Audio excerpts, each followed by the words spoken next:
করছেন এবং গ্রেফতারি পরোয়ানা কিন্তু জারি হয়েছে, চার্জশিট দাখিল করা হয়েছে, তাই না? আপনাকে আরেকটা এর সাথে যুক্ত করি, এটা কি আমাদের আন্তর্জাতিক ভাবে আমাদের যে শান্তিরক্ষী মিশনে আমাদের যে সুনাম ছিল সেনাবাহিনীর, সেটা কি একবারে ভুলুণ্ঠিত হয়ে যাচ্ছে না? ওটা তো গেছে, কিন্তু সংবিধান হচ্ছে আমাদের সর্বোচ্চ আইন। সংবিধানে কিন্তু স্পষ্ট বলা আছে যে প্রতিরক্ষা বাহিনীতে যারা আছে তাদেরকে আপনি তাদের যে আইন, তাদের যে প্রচলিত আইন, সে আইনের মাধ্যমে আপনি তাদের বিচার করবেন। তারপর সেই বিচারে সাজাপ্রাপ্ত হলে তার যখন ওই চাকরিটা থাকবে না, তখন আপনি সিভিল আইনে আমাদের যে আইন আছে সে আইনে আপনি নিয়ে আসতে পারবেন। কিন্তু অলরেডি আপনি গ্রেফতারি পরোয়ানা জারি করে ফেলেছেন, এইটাকে আপনি কিভাবে রিমুভ করবেন? আপনি যে সেনা সদস্যদের, সেনাবাহিনীর কর্মকর্তাদের গ্রেফতারি পরোয়ানা জারি করে ফেললেন, এইটা আপনি কিভাবে আপনি করে ফেলেছেন? আপনি এখন যদি কান ধরে 20 বার উঠবসও করেন তাতে কিচ্ছু যায় আসে না, আপনি করে ফেলেছেন, ঘটনা আপনি ঘটিয়ে দিয়েছেন, ফাঁসি দিলেন, এবার আপনি কান ধরে উঠবস করলেন, কিছু যায় আসে না, আমি তো মরে গেছি রে ভাই। আর ধরে নিলাম যদি সেটা সিভিল প্রশাসনে হতো, তাদের চাকরি চলে গেলে ধরেন 5 বছর পরে আপনি তার বেতন সবেতনে সমর্যাদায় ফিরে আনলেন পয়সা দিয়ে। কিন্তু সেনাবাহিনীর কর্মকর্তা তো তাদের ওয়ান টাইম সিস্টেম, চাকরি চলে গেলে আর ফেরত আসা যায় না। তাদের বেলায় তারা কি করবে? আপিলও করতে পারবেন না। হ্যাঁ, আপিলের সুযোগ নাই তাদের। জি, এই ব্যাপারে তাহলে বিষয়টা কি দাঁড়ালো? না না, সেটাই তো, মানে এটা আমার কাছে স্পষ্ট মনে হচ্ছে যে সমস্ত অর্গান গুলাকে ধ্বংস করে দেওয়ার জন্য, মানে কোথাও যেন, কারণ এটা সেনাবাহিনীর বাকি যারা আছেন তারা কিন্তু সম্মানের চোখে দেখছেন না। আপনাদেরকে তো আমি বলি থাপ্পড় মেরে দেওয়া হয়েছে, এই থাপ্পড়টা দিয়ে দেওয়ার ফলে এখন আপনি কি করবেন? আপনার সহকর্মীকে দেওয়া মানে কি আপনার গালে থাপ্পড় বাকি আছে? আপনি তো পথ দেখিয়ে দিলেন যে আপনার গালে থাপ্পড় মারা যায়, মারা যায়, আপনি কিন্তু রাস্তা দেখিয়ে দিয়েছেন। হজম করার মানে কি? সেনাবাহিনী যদি এটাকে হজম করে তার মানে কি আপনি ভবিষ্যতেও যারা আসবে তাদেরকে আপনি সুযোগ করে দিলেন যে আপনাকে চাইলেই চড়ানো যায়। হাসনাত যেটা বলেছিল, তাই না? হাসনাত না ওয়াকার, হাসনাত তখন কিন্তু আমরা কিন্তু তখন প্রতিবাদ জানিয়েছিলাম, আমাদের কিন্তু তখন বুকে রক্তক্ষরণ হয়েছে যে আমাদের এত রেসপেক্টেড একটা বাহিনী তাকে কোথায় নিয়ে আসা হয়েছে। হাসনাতের মতো একটা বকে যাওয়া একটা রাস্তার ছেলে, সে যখন সেনা প্রধানের বিরুদ্ধে কথা বলে, সেনা প্রধানকে তার সমকক্ষ মনে করে তার দিয়ে স্লোগান দেয়, তখন কি সেনাবাহিনীর কোনো মর্যাদার থাকে অক্ষুণ্ণ? এবং তারপরে কি করবে সেনাবাহিনী? এটাকে খুবই তারা আমার কাছে মনে হচ্ছে কৌশলী বা মানে হাসনাতকে একটা আচরণ, সেই আচরণটাকে তারা ক্ষমসুন্দর দৃষ্টিতে দেখেছেন এবং তার ফলে কিন্তু আজকে গ্রেফতারি পরোয়ানা। জি জি, আপনার কাছে আবার আসবো। আমি রোকে আপার কাছে যাচ্ছি। দর্শক অনেকে মেসেজ করতেছে যে আপনি সুন্দর একটা কথা বলেছেন যে এটা আসলে আমরা কোনো নাটক বলুক, যাই বলুক, বাচ্চা পোটাস বলুক, কিন্তু ঘটনাটা কিন্তু এখন বুমেরাং হয়ে গেছে। এখন কিন্তু দেশ এবং জাতি এটাকে নিয়ে সামনে চলে আসছে। আমরা সেনাবাহিনীর অবশ্যই সমালোচনা করি তার ভুল কর্মকাণ্ডের, এমনকি আমরা রাজনীতিকদেরও সমালোচনা করি, কিন্তু দিন শেষে তো আমার দেশের রাজনীতি, আমার দেশ পরিচালনা করবে ওই রাজনীতিবিদরাই, এবং আমার দেশের নিরাপত্তার 1 নাম্বার যে সংগঠন, 1 নাম্বার প্রথম কাতারে যে জান দেওয়ার জন্য প্রস্তুত, সেটা সেনাবাহিনী। আমরা যতই তার সমালোচনা করি, সংবিধানটা তো মাথায় রাখতে হবে, সংবিধানটা মাথায় রেখে আমি বলতে পারি। হ্যাঁ, আবার আসবো আপনার কাছে। জি রোকে আপা, আপনার কাছে আমার প্রশ্ন, আমরা ইদানিং দেখতেছি রাজনীতিবিদেরা প্রথম যেমন এতদিন ভারত সম্পর্কে এতদিন তারা ভিন্নভাবে সমালোচনা করতো বিএনপি, হঠাৎ করে সালাউদ্দিন সাহেব বলতেছে আমরা জানি যে তাকে একটি 3 তারকা বা 5 তারকা হোটেলে রাখা হয়েছিল, এমনকি আমি ব্যক্তিগতভাবেও জানি তাকে কোথায় রাখা হয়েছিল। সেই চ্যালেঞ্জটা পরে গ্রহণ করবো যখন তারা আমার চ্যালেঞ্জের বিরোধিতা করবে। আমি জানি ব্যক্তিগতভাবে আমার লোক সেখানে উপস্থিত ছিল, আমার লোক সেইখানে তার ওইখানে গিয়ে ফিজিক্যালি তাকে বেড়ে আসছে, সেইখানে সে কোথায় ছিল আমি সব জানি। কিন্তু এই লোকটা যে এখন বলতেছে ভারতে আমাকে পাগলা গারদে রাখা হয়, আসলেই কি বিএনপি পাগল হয়ে গেল এই কথাটা বলে? আর দ্বিতীয় প্রশ্ন, বাংলাদেশের ডিআইজি সাহেব বলেছেন, পুলিশের ডিআইজি, আওয়ামী লীগকে দলে বেরাতে সব দল উঠে পড়ে লেগেছে। এই বিষয়ে একটু আপনার দৃষ্টি আকর্ষণ করতেছি। আরেকটা প্রশ্ন হলো যে আপনার এই পঞ্চগড়ে আমাদের এই জাতীয় ভাতিজারা দুর্নীতি বিরোধী মিছিল করেছে, অথচ একজনকে তো আমরা দেখলাম না যে তাদের শাস্তির আওতায় আনতে। ওই যে একজন টপ করে আসমান থেকে পড়া দরবেশের মতো মনে হয় ফেরেশতার মতো, সেও 400 কোটি টাকা। আমার আরেক জাতীয় ভাতিজার পিএস 150, 200, 300, 400 কোটি টাকা নিয়েছে। এই ব্যাপারে তারা নিজেরা না করে লং মার্চ করতেছে। তিনটা বিষয় যদি একটু বলতেন আপনি প্লিজ। তিনটা বিষয় তো আমি ভুলে গেলে আমাকে মনে করে দিন। আর তার আগে আমি একটুখানি সেনাবাহিনীতে যেটা হয়েছে, আমি আরিফা রহমান রুমা অনেকদিন পরে আমাদের একসাথে টকশোতে কথা হচ্ছে এক স্ক্রিনে, সেটা ভালো লাগছে। আর শেখ ফরিদ ভাই তো ভীষণ পপুলার মানুষ, হাটে মাঠে ঘাটে সারা বাংলাদেশে, বিশ্বব্যাপী উনার ফ্যান। তো আমি খুব এনজয় করছি এই টকশোটা, কারণ অনেক কিছু জানা যায়, শেয়ার করা যায়, সেটা একটা ব্যাপার। আর যারা দেখছেন আমাদের শুনছেন তাদেরকেও কৃতজ্ঞতা। তো আরিফুর রহমান রুমা যেটা বলছে, আমি এই কথাগুলোর সাথে খুবই একমত। আমি একটু শুধু যুক্ত করবো, সেটি হচ্ছে যে সেনাবাহিনীতে একটা ইনস্টিটিউট, বাংলাদেশের একটা শক্তির জায়গা। সেইখানে বাংলাদেশের সেনাবাহিনী সেনাবাহিনীর সম্পর্কে জাতিসংঘে ভলকার ট্রুপ যখন বললেন, যে উনি ইন্টারভিউতেই বলেছেন, যেটা সারা বিশ্ব জানে, যে তাদের কথার কারণে মিশনে যাওয়ার সুযোগ সুবিধার কারণে তারা জুলাইতে কোন রকম দায়িত্ব পালন করেনি। এখানে দুটো বিষয়, যে একটি হচ্ছে যে পদে আছে সেই পদের একটি দায়িত্ব পালন করার নির্দেশনা থাকে, শপথ গ্রহণ করে যে আমি পুলিশে বা আমি র্যাবে বা আমি যেখানে থেকে আমাকে দায়িত্বটা পালন করতে হবে। এখন সেখানে কিন্তু প্রমাণিত হচ্ছে তারা গণপ্রজাতন্ত্রী বাংলাদেশ সরকারের শপথে বাংলাদেশ সরকারের বেতন ভাতা নেওয়া একটি সংস্থা আদেশ পালন করেছেন জাতিসংঘের একজন ভলকার ট্রুপকে। তো সেদিনই তো যখন এটি তথ্যটি এসছে, সেদিনই কিন্তু দেশের মানুষের মধ্যে একটি আলোচনা গুঞ্জন তৈরি হয়েছে। যাই হোক, সেটা সম্পর্কে আমি কোনো আলাদা মন্তব্য করব না। এবং তারপরে আমরা দেখলাম এই সকল টোকাই কিশোরদের পাশে তারা প্রোটোকল দিচ্ছেন।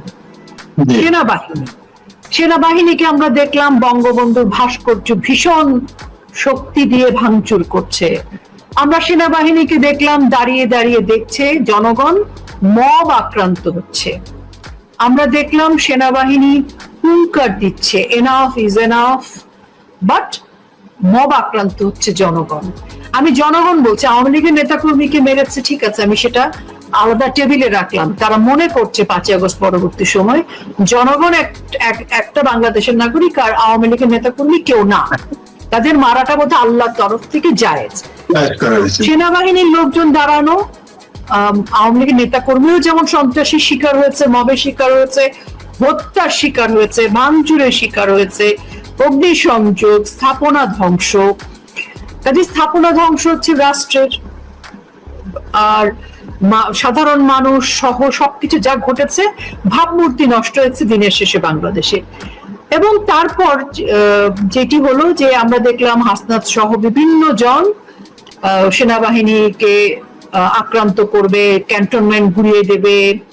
এবং একটি ছবি যেটা 1/11 সময় খুব পপুলার ছবি ছিল, একজন সেনাবাহিনীকে লাথি মারছে, একজন ফ্লাইং কিক দিচ্ছে, সেটিকেও পোস্ট দিয়ে সম্ভবত সাকিব যে ছেলেটি বলেছিল স্থাপনা ধ্বংস না করলে, থানা না পোড়ালে আন্দোলন সফল হয় না, সেই সম্ভবত ওরকম একটা পোস্ট দিয়ে বলেছিল যে এইটা যদি মনে থাকে সেনাবাহিনী তাহলে তাদের ওখানে আসবে না।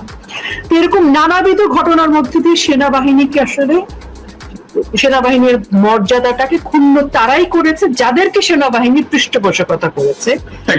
তারপরও আমি মনে করি যে আমার দেশের সেনাবাহিনী ভাই আমার সবচেয়ে আপন মানুষ, আমার পুলিশ আমার আপন।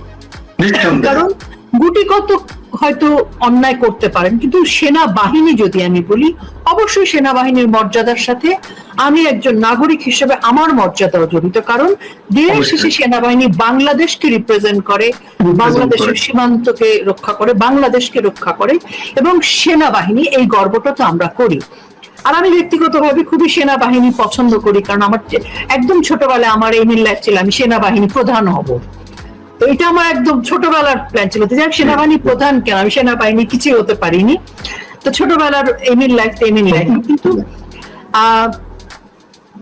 এখন যে ঘটনাটি ঘটেছে, এটিতে আমার মনে হচ্ছে যে একটা প্রতিষ্ঠানকে অপমান করা, এখানে কে ভালো কে মন্দ, কে অপরাধ করেছে, সেনাবাহিনীর রুলস আছে, সরকারি রুলস আছে, সেনাবাহিনীর চাকরির ক্ষেত্রে কিছু রুলস আছে, সেই সব কিছু না মেনে সেনাবাহিনীকে আমাদের মনে হলো সাধারণ মানুষের কাছে যে জিনিসটা উপস্থাপন হলো সেটি হচ্ছে সেনাবাহিনীকে একদম নিচুতে নামিয়ে দেওয়া হলো।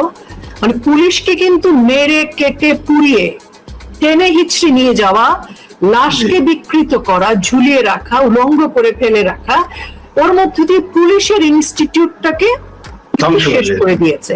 এখন বাকি ছিল সেনাবাহিনী, খানিকটা ঝুলে ছিল সেনাবাহিনী, লাইফ সাপোর্টে ছিল, সেটি তুলে নেওয়া হলো। এখন সেনাবাহিনীর যে অস্তিত্বের সংকট, আমি আশা করব সেনাবাহিনী তাদের অস্তিত্বের সংকট, তাদের পরিচয়ের সংকট, তাদের আত্মগর্বের সংকট, তাদের যে আত্মপরিচয় একজন সেনাবাহিনী অফিসার হিসেবে ট্রেনিং করেছে, তাদের যে মেধা, তাদের যে মর্যাদার চাকরি এবং তার চাকরির সাথে তার পরিবারেরও মর্যাদা আছে, এই সব কিছুকে নিশ্চয়ই তারা ভাববেন যে তাদের কি করা উচিত। রাষ্ট্র, দেশ, জনগণ, নাকি এমন কোন চক্রের তাবেদারি করা যারা আসলে দিনের শেষে তাদেরকে অপমানই করলো। ভাবতে হবে তাদেরকে আবার নতুন করে। আমি এর চেয়ে বেশি কিছু বলতে চাই না। এবার আসি আপনার প্রশ্নে। আপনি যে প্রশ্নগুলো করেছেন, আমাকে যদি ওই দুর্নীতির প্রশ্নটা মনে আছে আমার শেষের টুকু, সেটা বলি। এটা হয়েছে কি মাঝে মাঝে ওরা কিছু কিছু ছোট ছোট আমরা বলি যে mini short film, mini documentary, full length cinema বলি, নাটক বলি, টেলিফিল্ম বলি, ওরা মাঝে মাঝে এরকম মিনি শর্ট ফিল্ম করে, মাঝে মাঝে মিনি টিজার দেখায় আমাদেরকে, সেগুলো হচ্ছে এগুলো, এবং প্রতিটাই ফ্লপ যায়। দুর্নীতি তো খালি চোখে আমরা দেখছি গত 13 মাসে। দুর্নীতি বললে মনে করেন আপনার 13 মাসে শেষ হবে না, মানে এক একজন এত দুর্নীতি করেছে। তো সেখানে এইরকম একটা মিনি মিছিল করা, এটা হচ্ছে কি মানে কারো হয়তো কোনো দৃষ্টিটাকে সরানোর প্রয়োজন ছিল।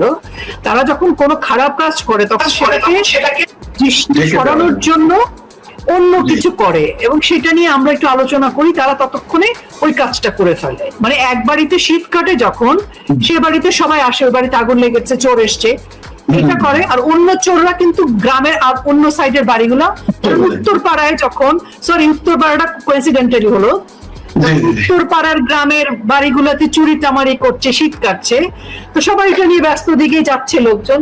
দক্ষিণ পাড়ায় যে আসলে শেষ করে দিচ্ছে ওটা কিন্তু খবর নাই। এটা হচ্ছে ওদের সবসময় কনস্পিরেসি। আর আরেকটা যেন কি বলছিলেন আপনি? ওই যে বলতে চাই যে ওই যে বিএনপি নেতা সালাউদ্দিন সাহেব বলেছেন তাকে নাকি ভারতে পাগলাগারদে রাখা হয়েছিল। তো জানি না, এখন আসলে আমি শ্রদ্ধা রেখে বলতে চাই, আমি সবসময় রাজনীতিবিদদের শ্রদ্ধা করি, কারণ দেশ রাজনীতিবিদরাই চালাবেন। কিন্তু আমি জানি না, মানে গত 5 আগস্টের পর থেকে ওই দলের রাজনৈতিক বেশিরভাগ নেতারা কি বলছেন, এবং প্রতিদিন ওরা নতুন নতুন নিউজের মতো প্রতিদিন যেমন শীর্ষ সংবাদ পরিবর্তন হয়, মানে নতুন নতুন সংবাদ দেন ওনারা, এবং এমন কথাগুলো বলেন যেগুলো আসলে আমরা জানি, দেখেছি এবং তথ্য প্রমাণ আছে। সেই কারণে আমি আসলে ওনার এই কথাগুলো এত বহুল আলোচিত, এত বহুল প্রচারিত, এত বহুল তথ্য প্রমাণ সকলের কাছে আছে, উনি এটা আসলে কেন বললেন আমি জানি না। একইভাবে ওনাদের ভারপ্রাপ্ত চেয়ারম্যান তারেক রহমান সাহেব ওনার ইন্টারভিউতে কয়েকটা কথা বলেছেন যেগুলো তথ্য প্রমাণ সবার কাছে আছে। তো আমি জানি না কেন আজকে সেনাবাহিনীদের প্রতি এত আক্রোশ। আমি ইন্টারভিউর একটি প্রসঙ্গ একটুখানি আনতে চাই আবার। তারেক রহমান সাহেব ইন্টারভিউতে উনার উপর যে নির্যাতন হয়েছে সেটা নিয়ে উনি খুব উষ্মা প্রকাশ করেছেন শীতল ভাবে। তো এই উনার নির্যাতনের সাথে কিন্তু বাংলাদেশ আওয়ামী লীগের কোনো সম্পৃক্ততা নেই। আমরা সকলেই জানি তারেক রহমানকে কারা সেই সময় কি করেছে, উনি কোথায় মুচলেখা দিয়েছেন, কেন দেশে আসতে পারেন না। তো সেই বিশেষ বাহিনীর প্রতি তার যে একটা আক্রোশ আছে, আমরা জানি না। ইন্টারভিউটাও হলো, উনিও ইউনূস সাহেবের সাথে মিটিং হলো, তারপর দেখছি সেনাবাহিনীর উপরও কেন জানি ঠাডা পড়তেছে বারবার। তো সবকিছু মিলে আমি আসলে কিছু বলতে চাই না। আমি মানে এরকম সম্ভাবনার কথা লোকজন বলছে, টক শোতে শুনছি উকি ঝুঁকি দিচ্ছে আর কি। মানে আপনি কি বলতে চাচ্ছেন যে তারেক রহমানের সেই সাক্ষাৎকারের পরেই উত্তরপাড়ায় এরকম আসমানি বালা নাজিল হচ্ছে, যার কারণে 25 জন আসামি, এটা বলতে চাচ্ছেন আপনি, বা আপনি কি মনে করেন এরকম কিছু? আসলে আমরা তো সবাই অবস্থার সাথে জুড়েই কথা বলি, বা রাজনীতি তো তাই, অবস্থা তো তাই, এখানে ঘটছে তো সাথে সাথে ওটা ঘটছে। তো এখন উনার একটা আক্রোশ দেখলাম, উনার আক্রোশের পর যাদের প্রতি উনার একটা আক্রোশ আছে, সেখানে আমরা দেখলাম একটুখানি ঝামেলা হচ্ছে। উনি বললেন ওনার ক্যান্টনমেন্টের বাড়িটি নিয়ে নেওয়া হয়েছে। ক্যান্টনমেন্টের বাড়িটি তো আসলে আওয়ামী লীগ নেয়নি, নিয়েছে কারা? এই সবকিছু মিলিয়ে এবং আমার মনে হয় যে কোথাও বোধহয় কিছু একটা। জি, ধন্যবাদ আপনাকে।